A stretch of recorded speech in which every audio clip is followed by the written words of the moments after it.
ఇవాళ పెద్ద బాలశిక్షలో ఉన్న మరికొన్ని విషయాల గురించి తెలుసుకుందాం. గడపకి పసుపు ఎందుకు రాయాలి? అసుర సంధి వేళ శ్రీ మహావిష్ణువు నరసింహావతారం ఎత్తి ఉగ్రుడైన హిరణ్యకశిపుణ్ణి సంహరించాడు. అట్టి గడప శ్రీ మహావిష్ణువుకు స్థానం. దానికి తోడు గుమ్మం వద్ద వ్యతిరేక తరంగాలు ప్రసరిస్తుంటాయి. గడప అంటే లక్ష్మీదేవి కూడా.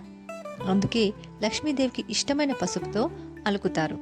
మంగళకరమైన కుంకుమతో పొట్టు పెడతారు. పూర్వకాలంలో పాములు కూడా ఎక్కువగా తిరుగుతుండేవి. రక్షణగా కూడా పసుపును గుమ్మాలకి గడపలకి పట్టించేవారు. దాని ఘాటుకి పాములు ఇత్యాది విషక్రిములు లోపలికి రాలేవు.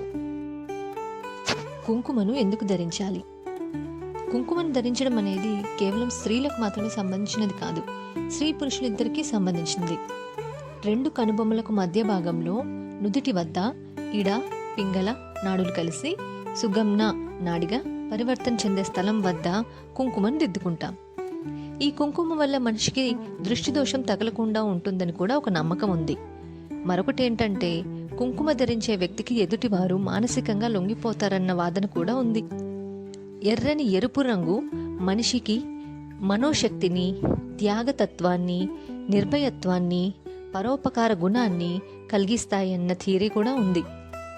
కుంకుమ ధరించటం పవిత్రతకు, ఆస్తికత్వానికి, ధార్మికత్వానికి పురుషులకు సంకేతమైతే స్త్రీలకు ఐదవతనానికి, సౌభాగ్యానికి, స్థిర బుద్ధికి సంకేతంగా చెప్పవచ్చు. మానవుడు నాగరికత నేర్చిన దగ్గర నుండి కుంకుమను ముఖ్య అలంకారంగా కూడా భావించినట్లు కొన్ని గ్రంథాలలో ఉంది. శటగోపనం ఫలితం. శటగోప్యమును రాగి, కంచు, వెండి, లోహాలతో తయారు చేస్తారు. పైన విష్ణు పాదాలుంటాయి. దేవాలయంలో దర్శనమయ్యాక తీర్థం, శటగోప్యం తప్పకుండా తీసుకోవాలి. శటగోప్యం అంటే అత్యంత రహస్యం. అది పెట్టే పూజారికి కూడా వినిపించినంతగా కోరికను తలుచుకోవాలి. అంటే మీ కోరికే శటగోప్యం. మానవునికి శత్రువులైన కామము, క్రోధము, లోభము, మోహము, మదము, మాత్సర్యము వీటికి ఇక నుంచి దూరంగా ఉంటామని తలుస్తూ తల వంచి తీసుకోవడమే దాని అర్థం. శటగోప్యంను తల మీద ఉంచినప్పుడు శరీరంలో ఉన్న విద్యుత్ దాని సహజత్వం ప్రకారం శరీరానికి లోహం తగిలినప్పుడు విద్యుదావేశం జరిగి మనసులోని అధిక విద్యుత్ బయటకెళ్తుంది.